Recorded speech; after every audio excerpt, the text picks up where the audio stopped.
Assim, o sistema político fica sensível a influências da opinião pública, conectando-se com a esfera pública e com a sociedade civil através dos partidos políticos e através da atividade eleitoral dos cidadãos.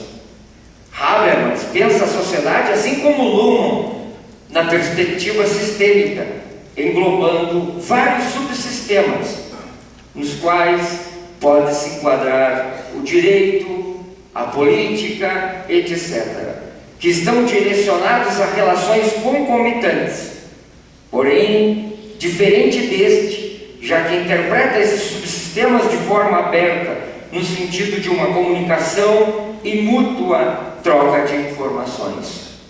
Neste contexto, Habermas verifica o direito como viabilizador da comunicação entre os sistemas, capaz de manifestar de forma dinâmica o mundo da vida.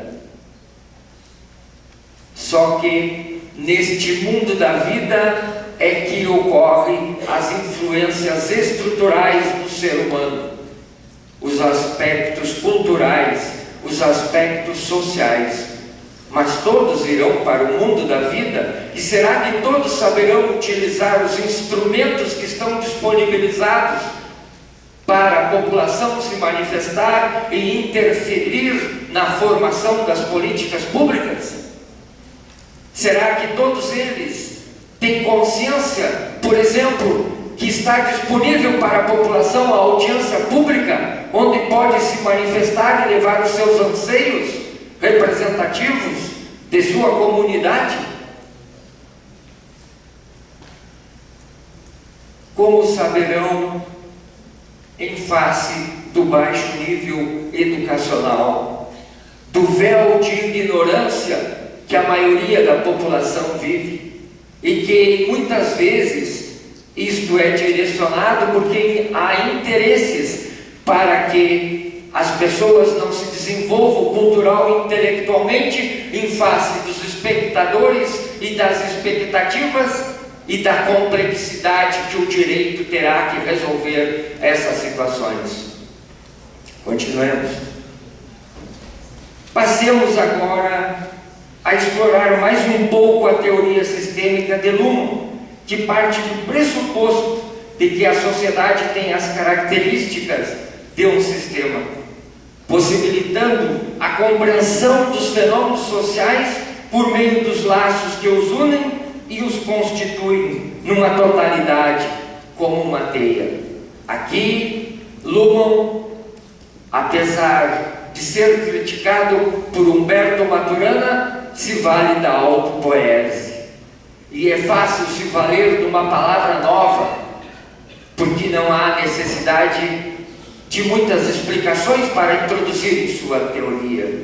Autopoese, autoconstrução, autorreconstrução, ou seja, construir a si próprio, reconstruir-se permanentemente. Nessa premissa inicial para essa compreensão, vejamos quem foi Luhmann. Foi um administrador, um gestor da máquina pública. Então, elabora sua teoria embasada em uma perspectiva mais prática e menos filosófica, ligada ao sistema social, e nos diz que este é como um sistema vivo regado pela comunicação. O direito, tal como uma ramificação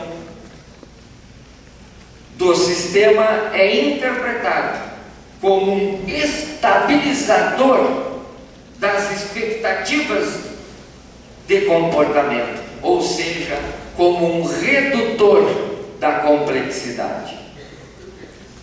Sob as condições da dupla contingência, portanto, todo experimentar e todo agir social possui uma dupla relevância. Uma, ao nível das expectativas imediatas de comportamento na satisfação, ou no desapontamento daquilo que se espera do outro. A outra, em termos de avaliação do significado do comportamento próprio em relação à expectativa do outro. Na área de integração entre os dois planos é que deve ser localizada a função normativa e assim também o direito. Sob esse aspecto, o que é a justiça? A justiça é a complexidade adequada do sistema jurídico, ou seja, é a capacidade que o sistema tem de produzir decisões vinculadas. O direito torna-se operacional, a fim de reduzir um conflito através de seus códigos, direito e não direito, fazendo com que essa contingência e essa complexidade sejam subliminares ao sistema, não transparecendo em forma de mal-estar, mas ao contrário, como solução para a vida em sociedade. Assim, o direito passa a ser um redutor da complexidade nas relações entre os indivíduos, no que se refere a estabilizar as suas expectativas, normatizadas na forma jurídica do dever ser. Nesse sentido, explica que a regulamentação da vida em sociedade passa a ser a segurança sobre o comportamento próprio e conjecturas sobre o comportamento alheio. Então, a solução dos conflitos é dada pela proposta estabelecida pela lei, ou seja, não existe ideia de justiça ligada ao bem, mas a justiça se verifica conforme o direito positivado. Nesse entendimento, ao aplicador do direito não cabe a interpretação ou o juízo de valor. A justiça deixa de ter uma carga axiomática.